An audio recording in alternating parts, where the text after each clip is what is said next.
첫 번째 시신 발견, 서울의 화창한 새벽, 아직 도시가 깊은 잠에 빠져 있는 시간. 한강변 마포구의 조용한 산책로에서 청소부 김성호, 가명는 평소처럼 하루를 시작하고 있었다. 손에 오래된 빗자루를 들고 수풀 속 쓰레기를 정리하다가 그는 강가에서 띄워져 오는 무언가를 발견했다. 처음에는 단순히 버려진 쓰레기 혹은 나뭇가지일 것으로 생각했다. 그러나 물 위로 희미하게 흔들리는 검은색 운동 가방이 계속 떠오르다가 모래밭에 걸쳤다. 궁금증이 일어 간단히 확인을 하려는 그는 가방을 열기 전까지 그 안에 무엇이 들어있을지 짐작도 하지 못했다. 뭐지? 그냥 낡은 가방인가? 김성호 씨는 스스럼 없이 독백하며 가방을 살짝 열어보았다. 곧바로 거리 위에 정적이 흘렀다. 그의 손이 마치 얼어붙은 듯 멈췄다. 그 안에는 썩어가는 인간의 다리가 있었다. 뼈대조차 보일 정도로 물에 부패한 살점이 흘러내리는 그린빛 피부, 그리고 한때 선명했을 듯한 빨간 매니큐어가 반쯤 벗겨진 발톱이 그의 시선을 잡아당겼다. 설마 사람? 김성호 씨는 뒤로 물러서며 입을 막았다. 그의 가슴은 마치 폭탄처럼 터질 듯이 뛰었다. 여태까지 수많은 쓰레기를 치웠지만 이런 끔찍한 발견은 처음이었다. 마포구 주민들로부터 소식을 들은 경찰은 밤새 잠들지 않고 현장을 봉쇄했다. 감정관리팀 전문가도 도착했으며 사건의 중대성을 바로 인지했다. 첫 번째로 확인된 것은 가방 안의 다리였다. 시신의 다리는 엉덩이뼈와 허벅지뼈 연결 부위에서 정교하게 절단되어 있었다. 전문가들은 단순한 부패 사고가 아닌 철저히 계획된 범죄의 흔적으로 보았다. 강가 주변에서 시신과 연관될 만한 추가 단서나 물체를 찾기 위해 즉시 수색 작업이 시작되었다. 하지만 이는 단순히 사건의 시작일 뿐, 그 누구도 이 끔찍한 사건이 얼마나 복잡하고 충격적인 결말로 이어질지 예측할 수 없었다. 잔혹한 현장 경찰이 현장에 도착했을 때 아침의 맑은 공기조차 강렬한 불쾌감을 감추지 못했다. 한강변에 조용했던 산책로는 이제 노란 테이프와 경찰 차량으로 가득 차 있었다. 강물이 천천히 부딪히는 소리 속에서 경고음과 긴장감이 퍼져나갔다. 가방이 발견된 주변은 이미 봉쇄되었고 이를 확인하기 위해 법의학팀 몇 명이 가방 내부로 조심스럽게 접근했다. 가방 안에서는 이미 이전에 신고된 다리가 있었지만 그 상태는 경찰을 소름 끼치게 만들었다. 돌연한 정적을 깨고 법의학자가 말을 내뱉었다. 이건 단순한 사고가 아닙니다. 절단된 방식이 자연스럽지 않아요. 가해자는 이 일에 익숙했던 것 같습니다. 다리는 깔끔하게 잘려 있었지만 무엇인가 날카로운 도구를 사용하여 비정상적인 각도로 꺾은 자국도 발견되었다. 마치 과학 실험을 하듯 완벽하게 이루어진 이 절단은 잔혹함 이상의 무엇인가를 암시하고 있었다. 근처의 풀숲에서는 하얀 천 조각이 발견되었는데 그것은 핏자국으로 물들어 있었다. 아마도 이 천으로 시신을 감쌌던 흔적 같습니다. 가방 속 흔적들과 비교해야겠군요.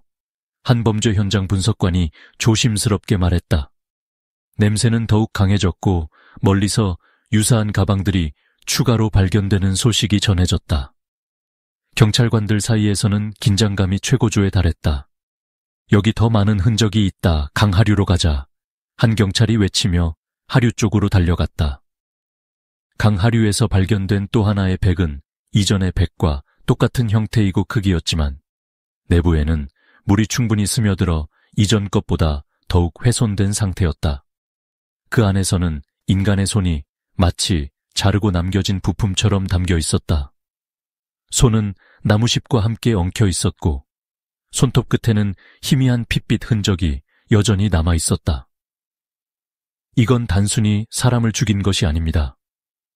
잔인할 정도로 계획적이고 냉혈한 방식입니다. 현장에서 이를 지켜보던 한 형사가 속삭였다. 법의학 팀장은 현장을 더 멀리 조사하라고 강하게 지시했고, 현장 인근에서 플라스틱 조각과 녹슨 칼 조각들이 발견되었다. 이 칼은 분명 무언가를 절단하는 데 쓰였을 겁니다. 이렇게 오래된 도구를 사용했다는 것도 의도가 있었던 것 같군요. 그는 칼을 쳐다보며 말했다. 그리고 무엇보다도 경찰은 강력한 결론에 다다랐다. 범죄자는 이 지역에 잘 알고 있는 사람일 가능성이 높습니다. 버려진 위치와 흔적들이 모두 계획적으로 쏘아졌습니다. 단순한 살인이 아니라는 것이 분명합니다. 초기 단서들 경찰은 첫 번째 시신 발견 후 곧바로 본격적인 수사를 시작했다. 그러나 한강 주변은 이미 일상적으로 많은 사람들이 오가는 지역이었고 사건 당시를 기억하는 목격자를 찾는 일은 쉽지 않았다. 주변에서 장사를 하던 한 노점상이 경찰에게 이렇게 말했다. 새벽 일찍이긴 했지만 평소와 다를 것 없는 아침이었어요. 아무도 이상한 행동을 하지 않았고 낯선 사람도 안 보였어요. 또 다른 근처 주차장 관리인은 다음과 같은 증언을 덧붙였다.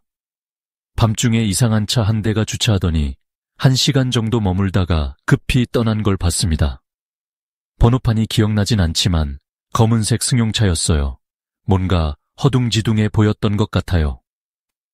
이 정보는 곧바로 경찰 내부 보고서에 추가되었다.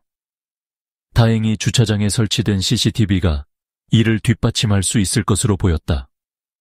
경찰은 영상을 확보한 뒤 탐색을 시작했다. 새벽 4시경 주차하던 검은색 차 한 대가 포착되었다. 그러나 영상이 흐릿하고 번호판의 일부가 심하게 가려져 있어 명확한 식별이 어려웠다. 한편 경찰은 법의학팀과 함께 발견된 시신의 다리에서 중요 단서를 확보하려 했다. 피부 조직은 이미 상당히 부패했지만 빨간 매니큐어 흔적이 있었습니다. 희미한 페인트 자국들도 있었어요.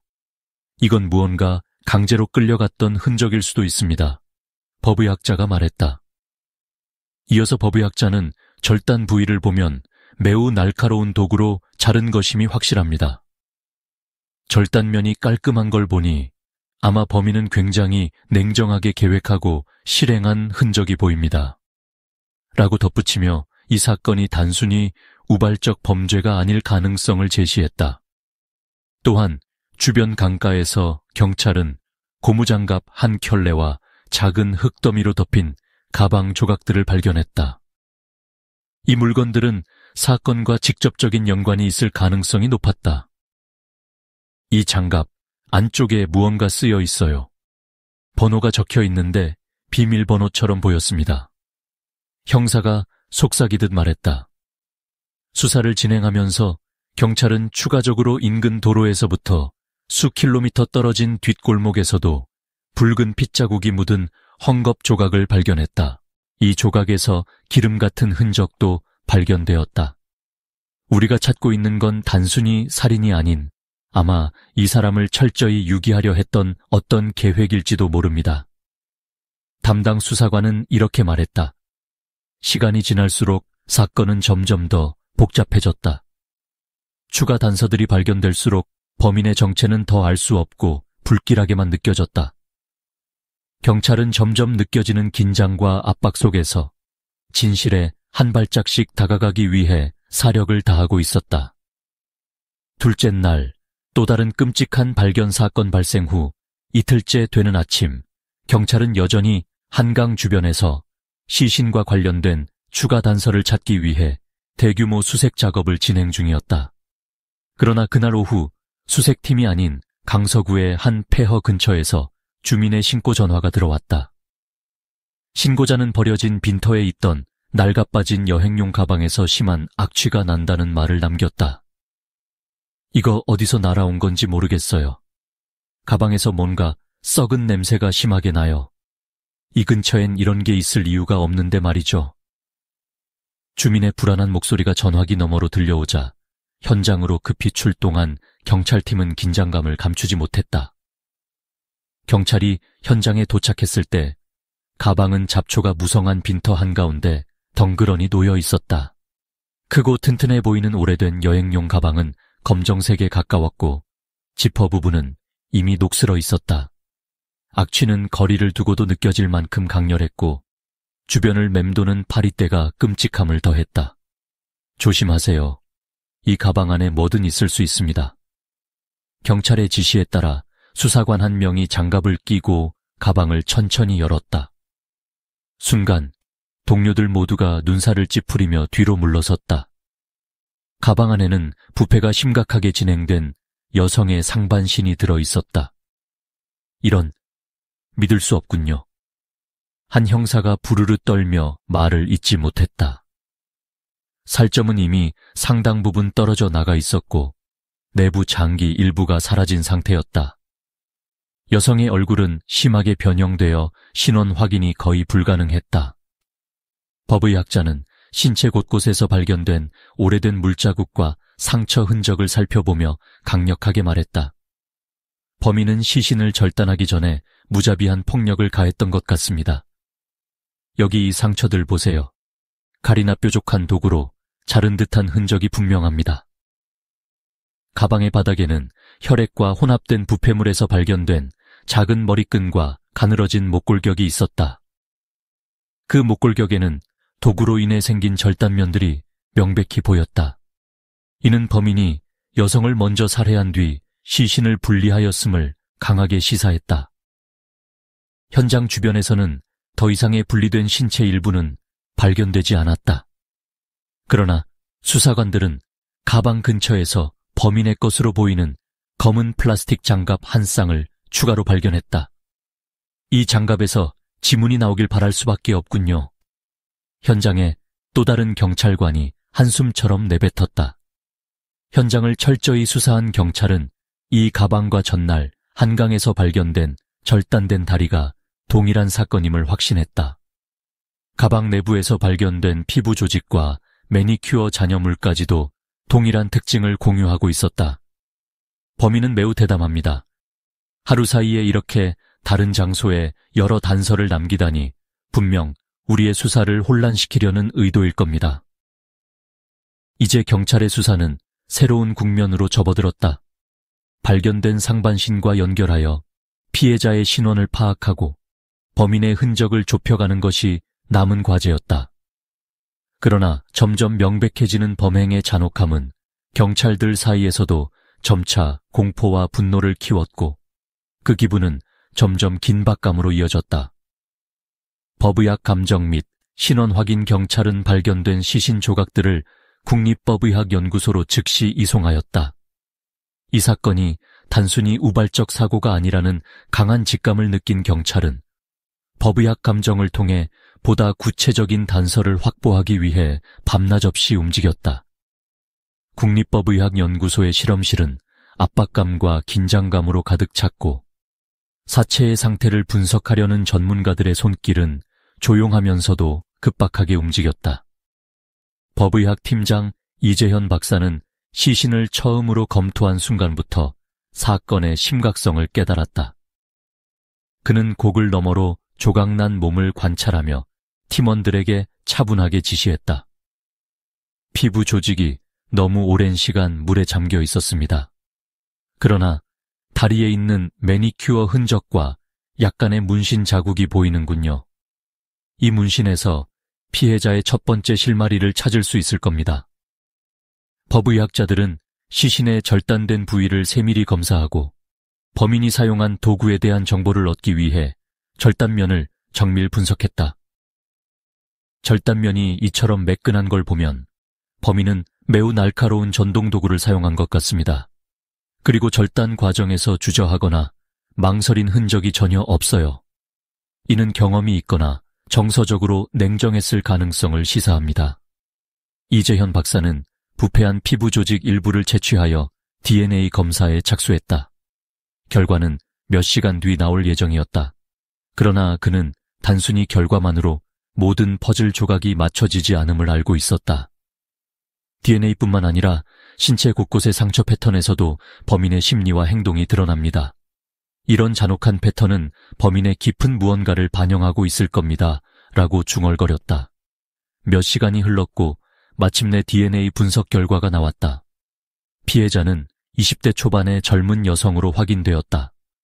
당시 서울 주변에서 실종 신고된 몇몇 사례와 대조하자 법의학팀은 피해자가 실종된 지 약 2주 된 유지은이라는 이름의 여성이 될 가능성이 높다고 결론지었다. 이 결과를 보면 피해자는 사건 발생 최소 3, 4일 전에 사망한 것으로 추정됩니다. 데이터 분석 담당자가 보고했다. 이 말을 들은 팀장 이 박사는 고개를 끄덕이며 지시했다. 그렇다면 그녀의 사망일 전후의 행적을 철저히 조사해야 합니다. 그녀가 이곳까지 오게 된 경위와 누구를 만났는지 모든 단서를 찾아야 합니다. 그리고 시신의 다른 부위를 정밀 조사하며 법의학자들은 특히 피해자의 손톱 아래에서 발견된 아주 미세한 조직과 흙 결정을 주목했다. 이건 단순한 물속 환경에서 나온 게 아니에요. 손톱 아래에는 건조한 흙 입자가 묻어 있는데 아마도 그녀가 생전에 저항하거나 이동 중에 접촉한 환경에서 남은 흔적일 가능성이 있습니다. 한 연구원이 설명했다. 뿐만 아니라 목골격 주변에서 발생한 손상의 흔적은 피해자가 강한 물리적 폭행을 받았음을 나타냈다. 여기 보세요. 이 흔적은 분명히 질식사나 목졸림을 암시하고 있습니다. 범인은 그녀를 통제한 뒤 잔인하게 살해한 것으로 보입니다. 현장에서 함께 일하던 형사들은 이 결과를 듣고 깊은 분노와 불안감을 느꼈다. 이런 방식으로 사람을 죽이는 건 어떤 정신 상태인지 상상조차 되지 않네요. 한 형사가 말하며 고개를 흔들었다. 법의학팀은 발견된 데이터를 토대로 경찰에 자세한 보고서를 제출하며 강조했다. 이 범죄는 단순한 격분에서 발생한 것이 아닙니다. 피해자와 범인은 분명히 사전에 접촉했을 가능성이 높습니다. 이제 그녀가 어디서 누구와 있었는지 정확히 밝혀내야 할 때입니다. 이 보고를 토대로 경찰은 유지은의 삶에 대해 더 깊이 파고들기 시작했고 그녀의 마지막 며칠을 따라가며 새로운 단서를 추적하게 되었다. 이 과정에서 드러나는 진실은 점점 더 충격적으로 다가오기 시작했다. 신원에 대한 의문 DNA 검사 결과가 나오자마자 경찰 내부는 긴장감에 휩싸였다. 피해자가 한때 생기 넘치던 23세의 젊은 여성으로 밝혀진 순간 사건은 새로운 국면으로 넘어갔다. 피해자였을 가능성이 높은 이름이 유지은이라는 결과가 나오자 수사팀은 얼어붙은 듯 잠깐의 정적을 깨고 신속히 그녀의 행적 조사에 돌입했다. 유지은의 신원과 관련된 단서를 탐색하기 위해 경찰은 그녀의 실종 신고서를 처음 접수한 가족과 연락을 취했다. 그녀의 어머니는 떨리는 목소리로 딸의 실종과 관련된 기억을 더듬으며 경찰에게 이렇게 말했다. 지은이는 정말 착한 아이였어요. 항상 잘 웃고 주변에 선한 영향을 주던 아이였어요. 그런데 이게 어떻게 된 일인지 제가 마지막으로 본 건 실종되기 며칠 전이에요. 그때도 평소처럼 엄마, 나 갔다 올게요 라고 말하며 집을 나갔죠. 그 이후로는 그녀의 전화가 꺼져 있었어요. 그녀의 아버지는 딸의 실종을 언급할 때 눈물을 참으려 애쓰며 말을 덧붙였다. 지은이는 해외 유학을 준비하고 있었어요. 그녀는 자신의 꿈을 이루기 위해 매일 열심히 일했었죠. 그런데 어느 날 갑자기 이게 무슨 일인지 모르겠습니다. 우리 지은이가 왜 이런 일을 겪어야 했을까요? 경찰은 유지은의 주변 인물과 환경을 면밀히 조사하기 시작했다. 그녀는 강남의 한 카페에서 아르바이트를 하며 생활비를 마련하고 있었다. 카페의 동료들은 그녀를 모두 친근하고 성실한 사람으로 기억했다. 지은이는 누구와도 쉽게 어울리는 사람이었어요. 평소에도 사람들에게 웃음과 에너지를 주는 밝은 사람이었죠. 라고 한 동료가 말했다. 다른 동료는 그녀가 최근에 전달했던 약간의 걱정을 언급하며 덧붙였다. 하지만 며칠 전부터 뭔가 달라 보였어요. 지은이가 약간 불안한 느낌이었죠. 특히 그녀가 최근에 어떤 사람과 데이트를 했다고 들었어요. 그 남자에 대해 자세히는 몰랐지만 뭔가 이상하다고 느껴졌습니다. 조사 과정에서 경찰은 유지은이 실종되기 전에 한 남성과 접촉했을 가능성이 있다는 사실을 확인했다. 그 남성은 강민준이라는 이름을 가진 중년 남성으로 밝혀졌다. 강 씨는 외향적인 모습과는 달리 과거 몇 차례 폭력 혐의로 고소당한 이력이 있으나 법적인 제재를 피했던 것으로 드러났다. 지은이는 며칠 전 데이팅 앱에서 강민준이라는 남성을 만났던 것 같습니다. 라고 수사팀의 한 형사는 말했다. 데이터 추적 결과에 따르면 지은과 강 씨는 실종되기 전날 강남의 한 레스토랑에서 마지막으로 만났다는 흔적이 나왔다. 강민준이라는 이름의 남자라. 그동안 명확한 범죄 기록은 없어 보이지만 일부 고소 기록을 보면 그는 분명 위험한 인물일 수 있습니다. 그의 최근 행적을 추격해봐야 합니다. 라고 수사팀장이 지시했다. 이어서 경찰은 강민준의 인터넷 기록과 위치 데이터를 추적하기 시작했다. 그가 마지막으로 방문했던 장소들과 유지은의 이동 경로가 어느 정도 일치하면서 수사는 더욱 좁혀졌다. 이 과정에서 경찰은 강 씨가 유지은을 만난 후 매우 이례적인 이동 패턴을 보였다는 점을 확인했다. 그가 몇 시간 동안 휴대폰 신호를 꺼놓았던 시점이 지은의 실종 시점과 정확히 겹칩니다. 조사 데이터 분석관이 말했다.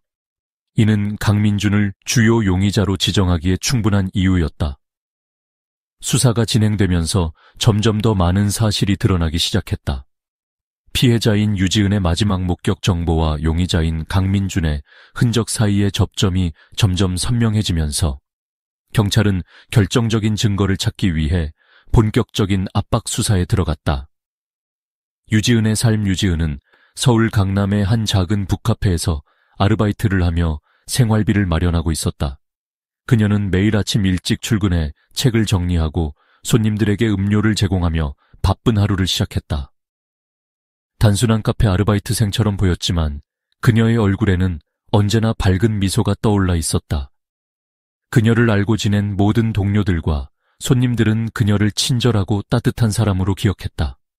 하지만 이렇게 평범하면서도 따뜻해 보이는 일상 이면에 유지은은 꽤나 많은 고난과 고독 속에서 살아가고 있었다. 강남 한복판의 작은 원룸에서 홀로 살던 그녀는 학업과 일을 병행하며 미래를 준비 중이었다. 그녀의 꿈은 해외 유학이었다. 더 나은 환경에서 자신을 키우고 해외에서 다양한 문화를 경험하며 자신만의 길을 찾는 것이 그녀의 오랜 소망이었다. 개인적 어려움과 독립심. 유지은의 가족은 경제적으로 넉넉하지 않았다. 그녀는 학비와 생활비를 스스로 해결해야 했고 이를 위해 밤늦게까지 아르바이트를 해야 했다. 지은이는 정말 고생을 많이 했어요. 부모님께 부담을 주지 않으려고 항상 자신이 모든 걸 해결하려고 했죠. 한 친구가 그녀를 회상하며 말했다. 그녀의 하루는 늘 바쁘게 흘러갔다. 아침엔 카페에서 일하고 저녁에는 영어 학원을 다니며 밤늦게서야 집으로 돌아오곤 했다. 몸이 피곤한 날도 많았지만 그녀는 한 번도 자신의 목표를 포기하지 않았다. 심지어 카페 동료들에게도 그녀는 늘 조금만 더 열심히 하면 내가 꿈꾸는 해외에 갈 수 있을 거야 라며 밝게 말했다고 한다. 하지만 그녀의 친구들은 유지은이 보여준 밝은 모습 뒤에 감춰진 고뇌도 눈치채고 있었다. 요즘 생활이 너무 힘들다고 말한 적도 있었어요. 종종 돈 문제나 미래에 대한 불안감을 이야기했지만 그럴 때마다 괜찮아, 다 잘 될 거야 하며 스스로를 위로하려고 했죠. 그녀는 약한 모습을 보이는 걸 싫어했어요. 한 동창생이 덧붙였다. 마지막 며칠간의 변화. 그런데 그녀의 마지막 며칠은 평소와는 다소 달랐다. 동료들은 그녀가 최근에 조금 더 조용해졌다고 기억했다. 지은이가 평소처럼 여유롭게 웃으며 손님들과 대화하던 모습이 최근 들어선 줄어들었어요. 무언가 고민이 많은 듯 보였죠. 하지만 물어보면 아니야, 괜찮아 라고 말하며 회피하곤 했어요. 한 동료가 회상했다. 한편 그녀는 평소에 잘 사용하지 않던 데이팅 앱을 사용하기 시작한 것으로 밝혀졌다. 친구들조차도 그녀가 그런 앱을 이용하고 있다는 것은 몰랐으며 이는 그녀의 사생활에 대한 변화를 암시했다. 지은이가 다급하게 멋진 옷을 사러 갔다고 했었어요.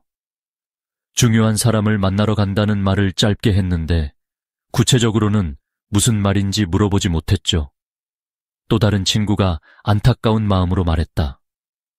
고독 속에서의 감춰진 모습 유지은은 겉으로는 활기차고 밝은 사람이었지만 어두운 밤이면 혼자서 깊은 생각에 잠겼다.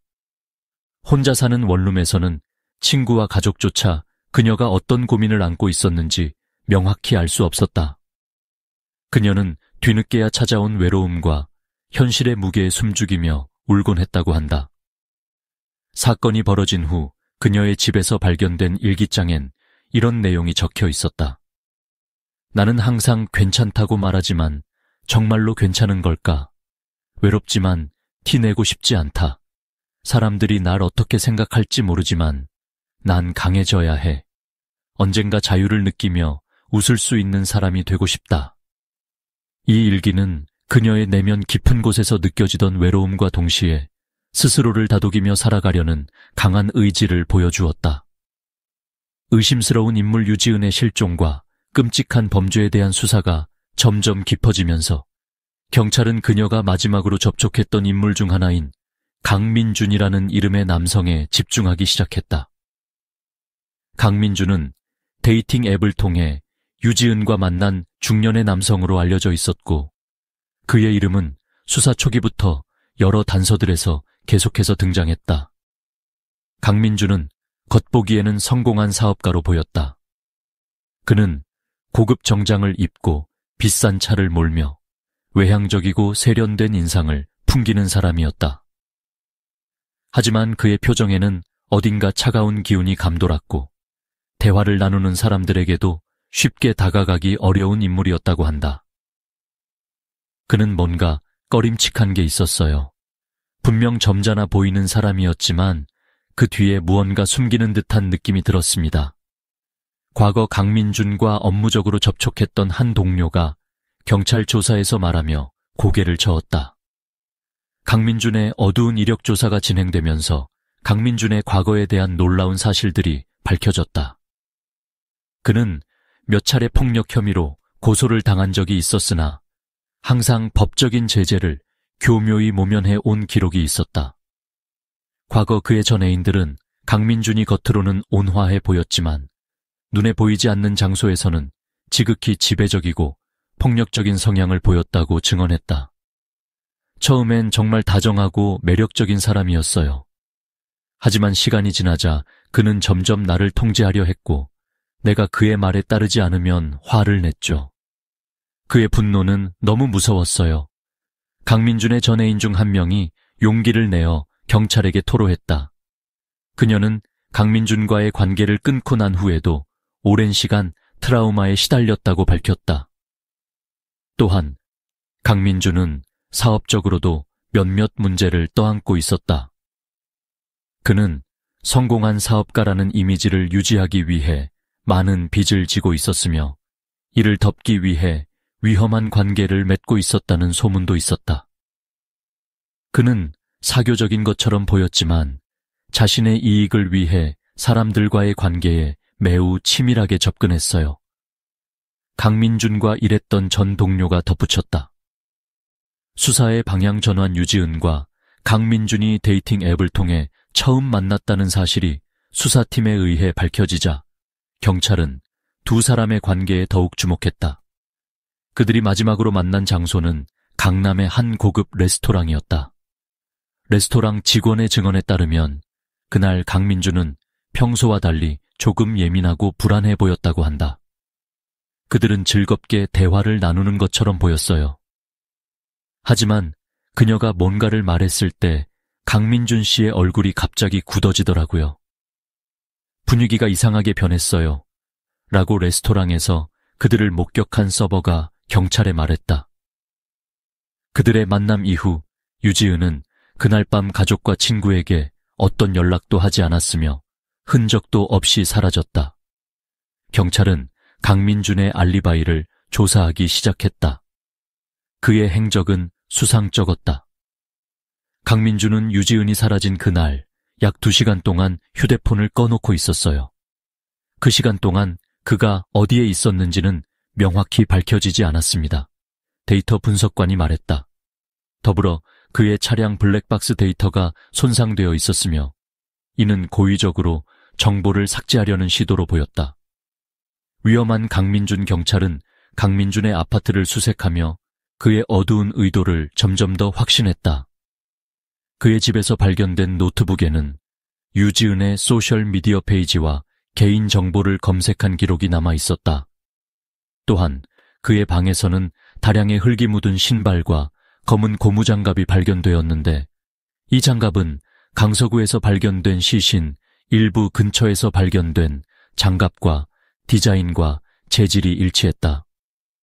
수사팀은 강민준을 신문하였지만 그는 처음에는 모든 혐의를 강하게 부인했다. 나는 그녀를 해친 적이 없습니다. 그날도 저희는 단순히 저녁을 먹었을 뿐이에요. 라고 그는 진술했다. 그러나 시간이 지날수록 그의 말에는 점점 모순이 드러났다. 경찰은 그의 음성과 행동에서 자신감이 떨어지는 것을 감지하며 압박을 강화했다. 당신이 더 이상 숨길 수 있는 시간은 없습니다. 유지은 씨가 마지막으로 연락한 사람이 당신이라는 건 이미 확인된 사실입니다. 수사관이 단호하게 말했다. 강민준은 잠시 침묵을 지키며 차갑게 자리에서 눈을 내리깔았고 마치 말을 준비하는 듯 천천히 숨을 들이쉬었다. 그의 다음 말이 수사 방향을 급격히 바꿔놓을 계기가 될지 모두가 숨을 죽이며 기다렸다. 아파트 수색과 의혹 강민준의 이름이 계속해서 조사 내역에 등장하자 경찰은 그의 아파트를 철저히 수색하기로 결정했다. 수색 명령이 내려진 그 아침, 수사팀의 표정은 무거웠다. 1시간도 안 되어 강민준의 고급 아파트, 단지 앞에는 경찰 차량들이 몰려들었고 대규모 인원이 현장에 배치됐다. 확실한 증거를 확보하려면 이번 수색이 중요합니다. 수사팀장 박 형사가 작전 회의를 하며 단호하게 말했다. 모든 경찰들은 긴장감 속에서 수색을 준비했다. 침묵이 깃든 문 뒤편 강민준의 아파트 문이 강제로 열리자 안은 예상 외로 깔끔하게 정돈되어 있는 듯 보였다. 현대적인 가구들과 고급 장식은 그의 성공적인 외향적 이미지를 그대로 반영하고 있었다. 그러나 경찰은 겉모습에 현혹되지 않았다. 겉으론 멀쩡해 보여도 우리가 찾는 건 더 깊숙한 곳에 있을 겁니다. 구석구석 모든 공간을 조사하세요. 한 수사관이 지시했다. 거실에서는 큰 낌새가 보이지 않았다. 그러나 화장실로 향한 다른 형사는 곧 이상한 점을 발견했다. 여기 배수구 근처가 이상합니다. 뭔가 닦아낸 자국처럼 보여요. 그는 배수구 근처를 면밀히 살펴보며 말했다. 확대경으로 관찰한 결과 배수구 주변 타일 사이에는 육안으로 잘 안 보이는 어두운 핏자국이 숨어 있었다. 현장 감식팀이 즉각 채취해 분석을 시작했다. 이건 단순한 얼룩이 아닙니다. 혈액 흔적으로 보이고 화학 세정제로 닦아내려 했던 것 같군요. 감식팀이 판단했다. 침실에서의 발견 침실은 더욱 날카롭게 조사되었다. 침대 아래에서 작은 고무 가방이 발견됐고 그 안에는 여러 가지 이상한 물품이 들어있었다.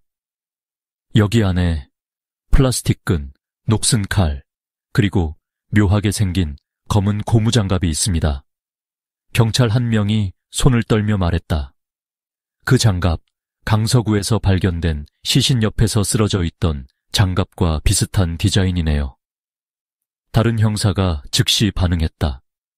이 물품들은 실험실로 보내져 비교 분석에 들어갔다. 그러나 가장 충격적인 발견은 그의 옷장 깊숙한 곳에서 이루어졌다. 옷장에 숨겨진 서랍에서 경찰은 피처럼 붉은 얼룩이 일부 묻어난 셔츠 한 벌을 발견했다. 이 셔츠는 조사 초기부터 강서구 사건의 피해자가 마지막으로 입었던 옷과 직간접적으로 연결될 가능성이 높았다. 불길한 흔적들 부엌에서도 범죄를 암시하는 증거가 나왔다. 조리대 위에는 칼 몇 자루가 가지런히 놓여 있었지만 칼들 중 하나에는 이상한 흠집이 나 있었다. 이 칼, 사용 흔적이 보이지만 제대로 씻기지 않은 것 같습니다. 한 경찰이 말했다. 부엌 싱크대 배수구에서도 미세한 혈액 흔적이 채취됐다. 집안 곳곳에서 많은 이물질 샘플과 흙 자국도 발견됐다. 이 흙들, 강가에서 발견됐던 것들과 성분이 비슷할지도 모릅니다. 정밀 분석이 필요합니다. 감식 전문가가 말했다. 숨겨진 방 가장 소름 끼치는 순간은 아파트 한쪽 벽에 설치된 이상한 문을 발견했을 때였다. 벽지와 거의 동일한 색으로 칠해져 있어 이전에는 쉽게 발견하지 못했던 그 문은 비밀 공간으로 연결되어 있었다. 문을 연 뒤 경찰은 좁고 음산한 방을 마주했다. 그 방은 마치 누군가를 가두어 두려고 만들어진 것처럼 보였다. 금속 의자가 중간에 놓여 있었고 그 주변에는 끊어진 줄 몇 개가 바닥을 어지럽게 뒤덮고 있었다. 또한 방 구석에는 작은 녹슨 가위와 테이프도 발견됐다. 여기서 뭔가 끔찍한 일이 있었던 것 같습니다. 범인은 여기에서 피해자를 통제했을 가능성이 높습니다. 팀장이 목소리를 낮추며 말했다. 의혹과 사실 사이 수색에서 나온 증거들은 강민준의 연루 가능성을 더욱 높였다.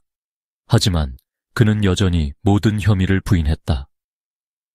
이 모든 물건들이 왜 내 집에서 나온 건지 나도 모르겠습니다. 누군가가 나를 모함하고 있는 겁니다. 그는 경찰서에서 초조한 표정으로 변명했다. 그러나 그의 말에 경찰은 신경 쓰지 않았다. 이제 빼도 박도 못합니다. 유전자 분석 결과가 모든 걸 말해줄 겁니다. 한 형사가 단호히 말했다. 강민준의 아파트에서 발견된 모든 증거와 흔적들은 그의 알리바이가 거짓이며 사건과 깊은 연관이 있음을 강하게 시사했다. 이제 남은 것은 이러한 물리적 증거들이 피해자 유지은과 어떻게 연결되는지 명확히 밝혀내는 일이었다. 고백 속 드러난 끔찍한 진실. 강민준은 경찰서에서 수사관들의 지속적인 신문을 받으면서 점점 더 초조해졌다. 그의 표정은 처음엔 자신감 넘치던 모습에서 점점 불안과 긴장으로 바뀌기 시작했다. 조사실의 공기는 마치 폭발 직전의 긴장감을 담고 있었다.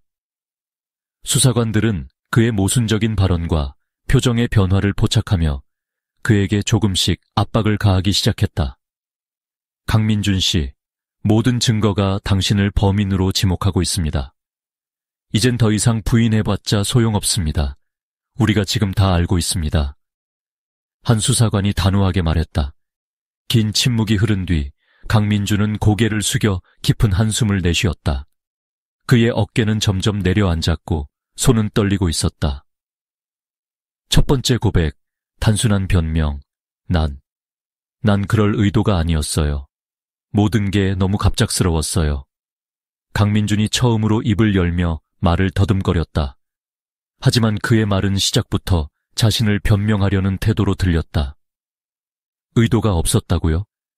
그렇다면 유지은 씨를 마지막으로 본 그날의 행적을 정확히 설명해 보세요. 수사팀장은 강경한 태도로 질문을 이어갔다. 강민준은 잠시 침묵했다. 땀이 그의 이마를 타고 흘렀고 그의 입술은 마치 말하지 않는 것이 더 낫다는 듯 굳게 닫히려 했다. 그러나 수사관들은 그의 표정 속에서 진실을 캐내기 위해 기다리고 있었다.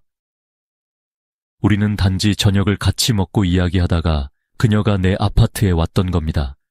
그날 말다툼이 생겼어요. 그런데 그게 이렇게까지 될 줄은 몰랐어요.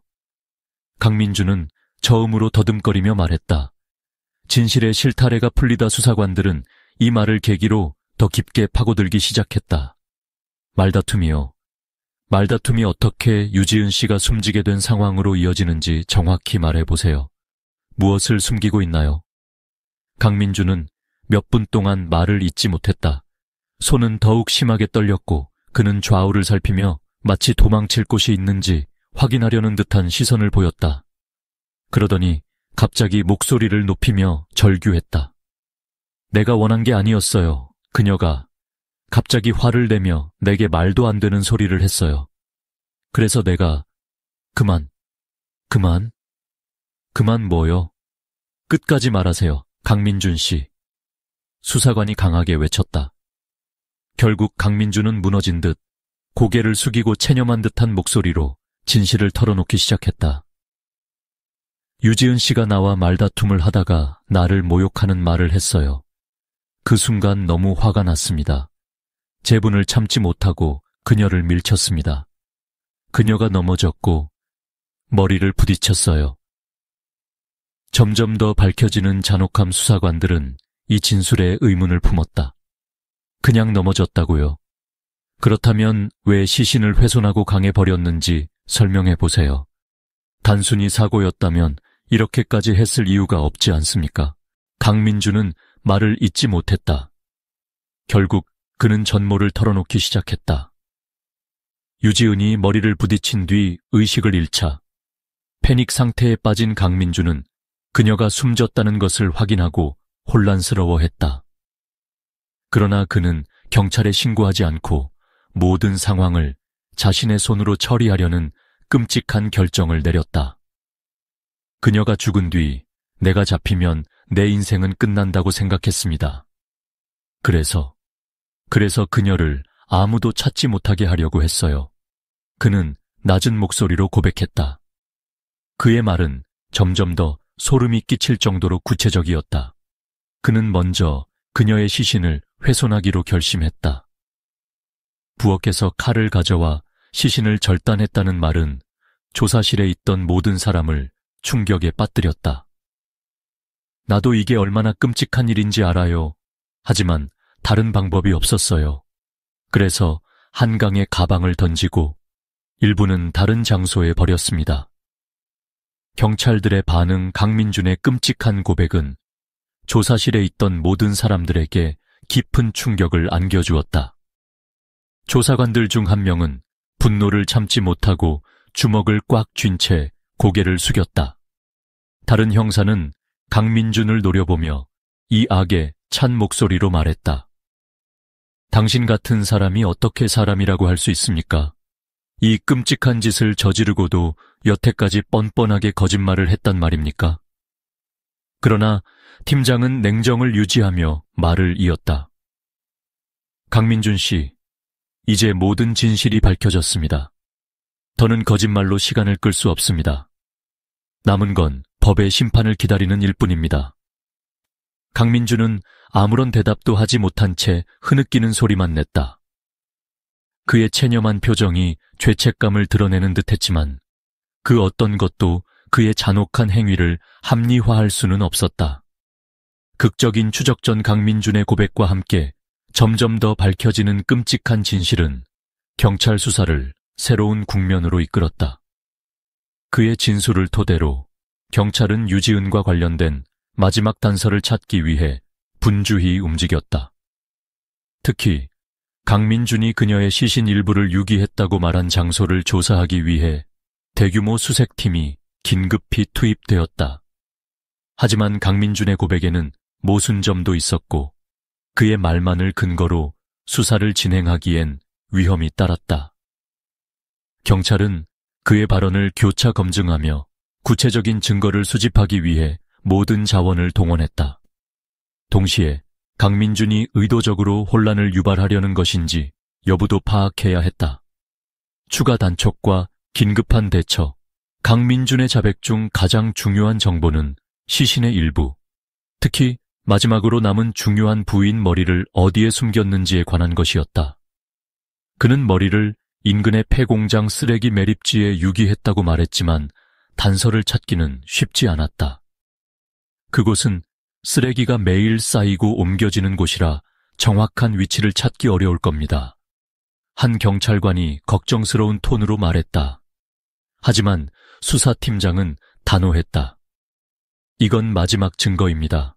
무엇이 되었든 반드시 그 머리를 찾아야 진실을 온전히 드러낼 수 있습니다. 밤을 새우더라도 끝까지 찾아야 합니다. 경찰은 직접 쓰레기 매립지를 포위하고 중장비와 함께 대규모 수색 작업을 시작했다. 불쾌한 악취와 먼지 구덩이 속에서도 그들은 포기하지 않았다. 여기서 나올 가능성이 많습니다. 지금까지 머리를 제외한 모든 신체가 강민준의 진술과 일치했으니 이곳도 신빙성이 있을 겁니다. 한 현장 감식관이 추측했다. 수색이 진행되는 동안 다른 팀은 강민준의 거짓말 가능성도 염두에 두고 그의 이동 경로와 주변 사람들의 증언을 철저히 검토하고 있었다. 우리는 그가 일부러 시간을 끌고 있는 것인지도 모릅니다. 다른 흔적들을 확인해야 합니다. 한 형사가 말했다. 결정적 단서의 발견 수색이 시작된 지 몇 시간이 지난 뒤 한 경찰이 폐공장의 쓰레기 더미 속에서 낯익은 물건을 발견했다. 그것은 피가 묻어있는 낡은 청과 함께 가방의 일부로 보였다. 이게 맞는 것 같아. 여기 좀 봐. 외침과 함께 주변 수사관들이 급히 모였다. 그들은 발견된 가방을 조심스럽게 열었고 그 안에서는 사람의 두개골로 보이는 물체가 드러났다. 여기 있습니다. 드디어 찾았습니다. 감식팀의 한 경찰이 외마디처럼 말했다. 이 발견은 경찰 내부를 충격과 안도감으로 뒤섞이게 했다. 하지만 동시에 이 두개골의 정체를 확인하고 강민준의 진술과 대조해야만 했다. 경찰은 즉시 두개골을 국립법의학연구소로 이송하여 신원 확인과 흉기에 의한 흔적을 분석하기 시작했다. 긴박한 대치 상황 하지만 일이 여기서 끝나지 않았다. 강민준이 경찰의 주목을 끌기 위해 일부 진술을 의도적으로 왜곡했다는 점이 새로운 문제로 떠올랐다. 이 남자는 단순히 살인을 저지르고 숨기려 한 것이 아닙니다. 그는 우리의 수사를 혼란스럽게 만들려는 계획까지 세웠습니다. 범죄심리 분석가가 말했다. 한편 경찰은 마지막 단서를 확보한 후 유지은의 사망 전 마지막 순간들을 재구성하기 위해 끊임없이 조사를 진행했다. 동시에 강민준이 혼란을 야기하려 했던 이유와 그가 숨긴 또 다른 가능성에 대한 의문도 깊어졌다. 강민준이 우리를 농락한 것일 수도 있으니 다른 유기 장소나 숨겨진 단서를 찾기 위한 추가 조사가 반드시 필요합니다. 팀장이 말했다. 최후의 추적수사팀은 강민준에게서 정확한 정보를 얻어내기 위한 신문을 다시 한번 시도했다. 그는 여전히 변명과 모순된 진술로 자신을 방어하려 했지만 경찰은 점차 그의 계획을 무너뜨려 갔다.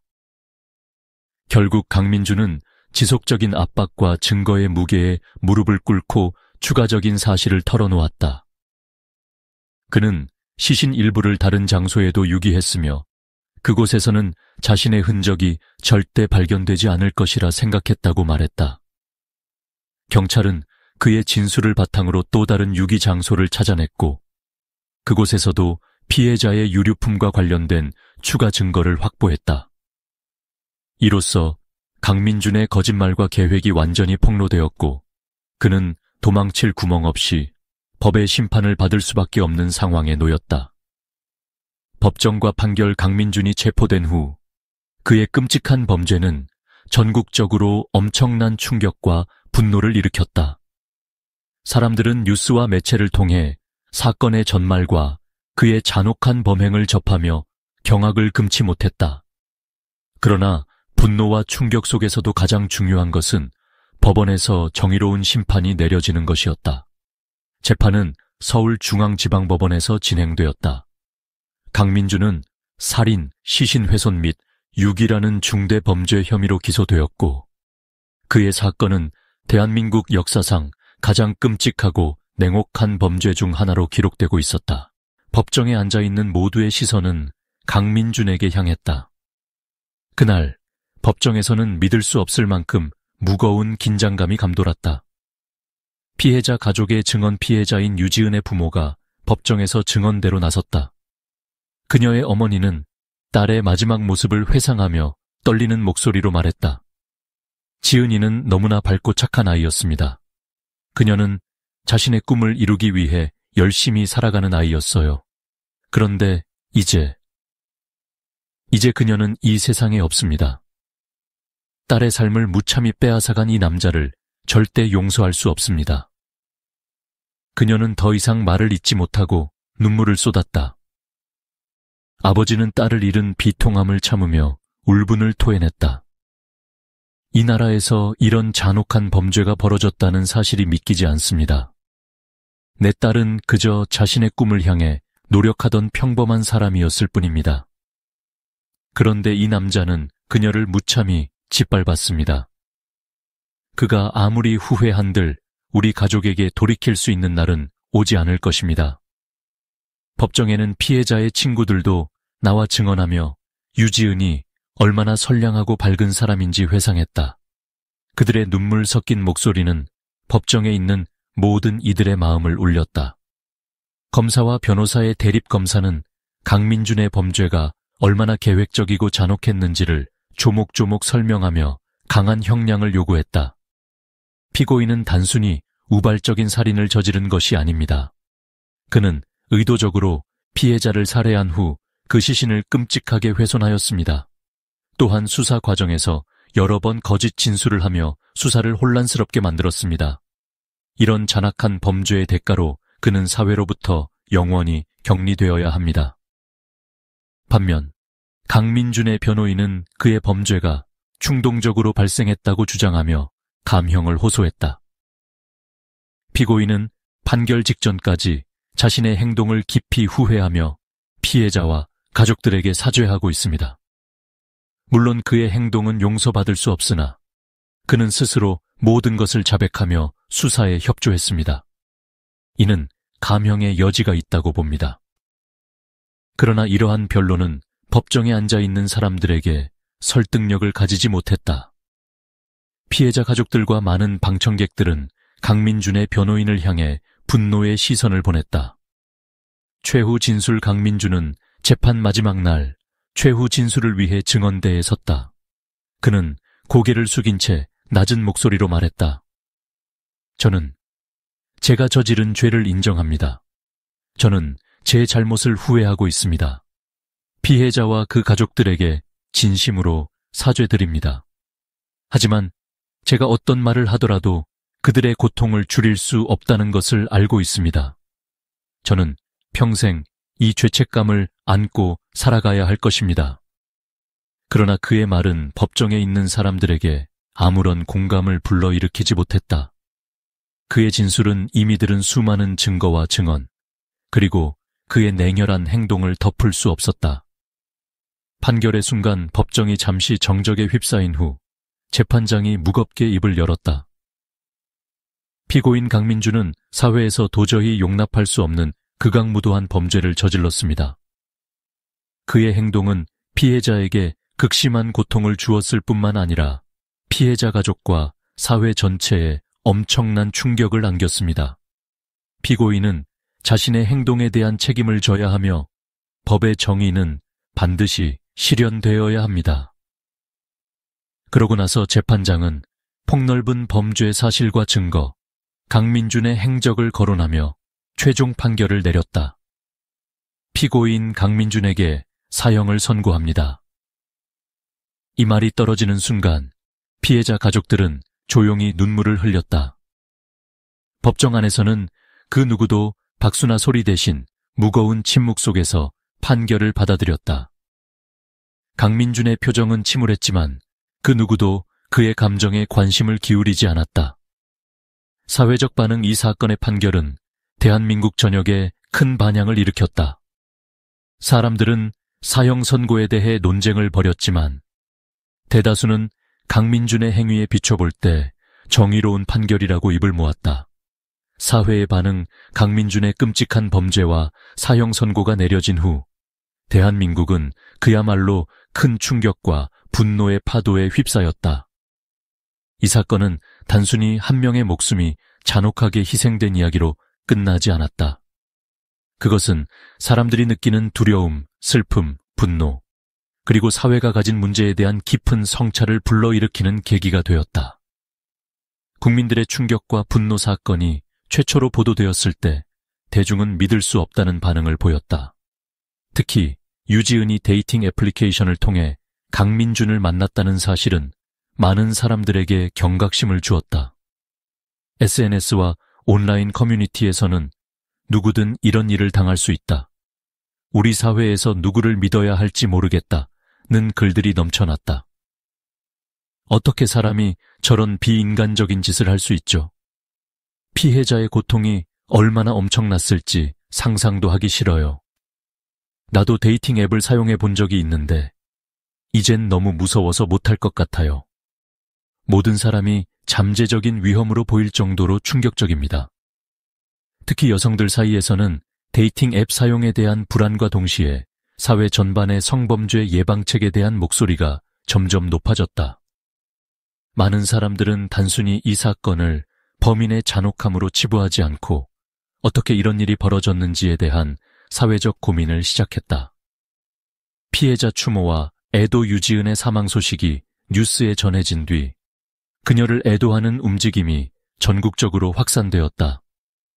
그녀가 과거 일했던 북카페와 그녀가 자주 다니던 곳에는 사람들이 꽃과 편지를 남기며 조의를 표했다. 어떤 사람들은 직접 눈물을 흘리며 유지은을 애도했다. 유지은 씨는 우리가 직접 알지 못해도 우리 가운데 있었던 사람이었습니다. 그녀의 꿈이 얼마나 컸을지, 얼마나 빛나는 삶을 살고 싶었을지 생각하면 너무 가슴이 아픕니다.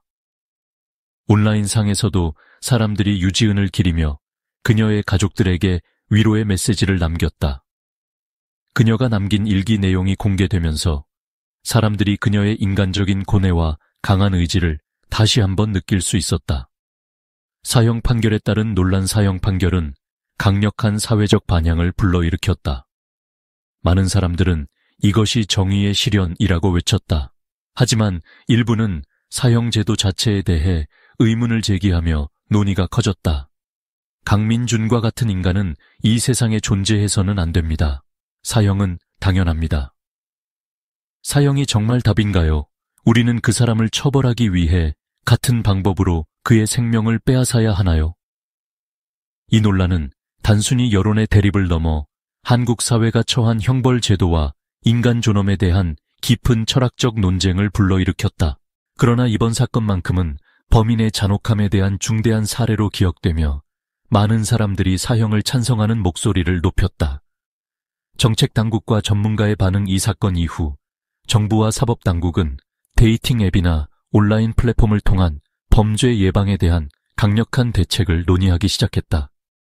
내무부 관계자는 우리는 더 이상 이와 같은 사건을 묵과할 수 없습니다. 국민들이 불안해하지 않도록 더욱 철저한 대책을 마련하겠습니다. 라고 발표했다. 범죄 심리학자와 각종 전문가들도 미디어를 통해 이번 사건을 분석하며 사회가 직면한 문제를 해결하려는 목소리를 냈다. 강민준과 같은 사례는 단순히 개인의 심리적 문제가 아닌 우리 사회가 가진 심각한 병폐를 보여줍니다. 왜 우리는 이런 인물을 미리 발견하고 예방하지 못했는지 반성해야 합니다. 범죄 예방 교육 프로그램부터 온라인 보안 강화까지 다양한 제안이 쏟아졌지만 결국 사람들은 가장 중요한 것은 사회 전반의 경각심과 도덕성이라는 점을 강조했다. 생존자의 경고와 메시지 피해자의 친구들과 가족들은 언론과의 인터뷰를 통해 진심 어린 경고를 전했다. 우리는 더 많은 유지은이 생기는 것을 막아야 합니다. 그녀의 죽음이 헛되지 않도록 모두가 경각심을 가져야 합니다. 또한 이들은 여성들이 사회에서 겪는 위험과 불평등에 대한 문제를 지적하며 이번 사건이 사회 구조적인 변화를 만들어야 한다고 주장했다. 사회적 기억으로 남을 사건. 강민준 사건은 단순히 하나의 잔혹한 범죄로 끝나지 않았다. 이는 한국 사회를 흔들었고 많은 사람들에게 신뢰와 안전에 대해 다시 생각하게 만드는 깊은 교훈을 남겼다. 유지은의 이름은 잊혀지지 않고 그녀를 통해 이루어진 논의와 변화들은 앞으로도 지속될 것이다. 남겨진 고통과 상처. 유지은 사건이 끝난 후 가족과 친지들 그리고 사회 전체는 돌이킬 수 없는 깊은 상처와 슬픔 속에서 그날의 기억을 안고 살아가야 했다. 그녀의 죽음은 단순히 개인의 비극이 아니었으며 대한민국 사회 전체에 큰 파문을 일으켰다. 끝없는 분노와 고통은 아직도 그녀의 빈자리를 애도하며 남아있는 사람들의 마음속에 자리 잡고 있다. 유가족의 슬픈 하루하루 유지은의 가족은 여전히 그녀를 떠올릴 때마다 흐르는 눈물을 참을 수 없었다. 사건이 끝나고 재판이 마무리되었지만 그들이 느끼는 상실감은 전혀 치유되지 않았다. 특히 그녀의 어머니는 하루도 빼놓지 않고 눈물로 밤을 지새웠다. 지은아, 너 없는 세상에서 우리가 어떻게 살아야 할지 모르겠다. 네가 이렇게 빨리 가버릴 줄은 상상조차 못했어. 어머니는 딸의 방을 정리하면서도 그녀와 나누었던 마지막 대화를 떠올리며 오열했다. 방 한편에 놓여있는 유지은의 사진은 아직도 그녀의 생기 넘쳤던 모습을 보여주는 듯했다. 그녀의 아버지는 말없이 눈물만 흘리며 딸의 마지막 순간을 떠올렸다. 딸아, 네가 세상에 다시 돌아올 수만 있다면 내가 어떤 것도 다 바칠 텐데. 그는 딸이 아르바이트를 하면서 노력했던 흔적들, 공부에 매진하던 그녀의 일기장을 한 장씩 넘기며 슬픔을 되새겼다. 친구들과 주변 사람들의 애도 유지은의 친구들도 그녀를 잃었다는 사실을 받아들이기 힘들었다. 특히 그녀와 가장 가까웠던 친구는 언론 인터뷰에서 이렇게 말했다. 지은이는 누구보다 따뜻하고 밝은 사람이었어요. 그녀가 없어진 이후로 세상이 너무 공허하게 느껴집니다. 그녀는 내게 그 무엇보다 소중한 친구였는데 이제 더 이상 함께 웃을 수도 없고 대화할 수도 없다는 사실이 믿기지 않아요. 친구들은 그녀가 남긴 모든 추억들을 기억하려 애썼다. 그녀가 자주 다니던 카페에서 추모 모임을 가지며 그녀가 생전에 좋아했던 노래를 틀고 함께 그녀를 떠올리는 시간을 보냈다. 이 노래, 지은이가 가장 좋아했던 곡이에요. 들을 때마다 그녀가 옆에서 미소 지으며 노래를 흥얼거렸던 모습이 생각납니다. 한 친구가 눈물을 참으며 말했다. 유지은의 방. 멈춰버린 시간 유지은이 살던 작은 원룸은 그녀가 떠난 후에도 그대로 남아 있었다. 그녀의 부모는 방을 정리하기가 너무 힘들어서 손도 대지 못한 채 현 상태로 남겨두었다. 책상에는 그녀가 공부하던 노트와 읽던 책이 그대로 남아 있었으며 침대 위에는 그녀가 마지막으로 입었던 잠옷이 가지런히 놓여 있었다. 그녀의 일기는 마지막까지 그녀의 고뇌와 희망, 그리고 그녀가 느꼈던 외로움을 그대로 담고 있었다. 나는 항상 괜찮다고 말하지만 정말로 괜찮은 걸까? 외롭지만 티내고 싶지 않다. 사람들이 날 어떻게 생각할지 모르지만 난 강해져야 해. 언젠가 자유를 느끼며 웃을 수 있는 사람이 되고 싶다. 그녀의 가족과 친구들은 이 일기를 읽으면서 더욱 큰 슬픔을 느꼈다. 그녀가 강한 척하며 감춰왔던 내면의 고통과 외로움이 너무나도 뚜렷하게 느껴졌기 때문이었다. 사회에 남겨진 경고와 교훈 유지은 사건은 단순히 잔혹한 범죄 사례로 끝나지 않고 대한민국 사회 전체에 강력한 경고로 남았다. 사람들은 이를 통해 쉽게 지나쳤던 일상의 위험성을 더욱 실감했다. 특히 데이팅 애플리케이션을 비롯한 온라인 만남의 위험성에 대해 사람들 사이에 경각심이 생겨났다. 누가 다음에 이런 일을 당하지 않을 거라고 말할 수 있나요? 우리 모두가 경계해야 하고 사회적으로 더 안전한 환경을 만들어야 합니다. 한 범죄 심리학자가 이 사건을 분석하며 경고했다. 정부와 각종 단체는 이번 사건을 계기로 성범죄 대책과 피해자 지원 시스템 강화에 많은 노력을 기울이기 시작했다. 온라인 플랫폼 규제는 물론이고 개인 안전 교육 프로그램도 마련되었다. 더 이상 무고한 사람들이 이런 비극을 겪지 않도록 해야 합니다. 우리 모두에게 책임이 있습니다. 정부 관계자가 발표했다.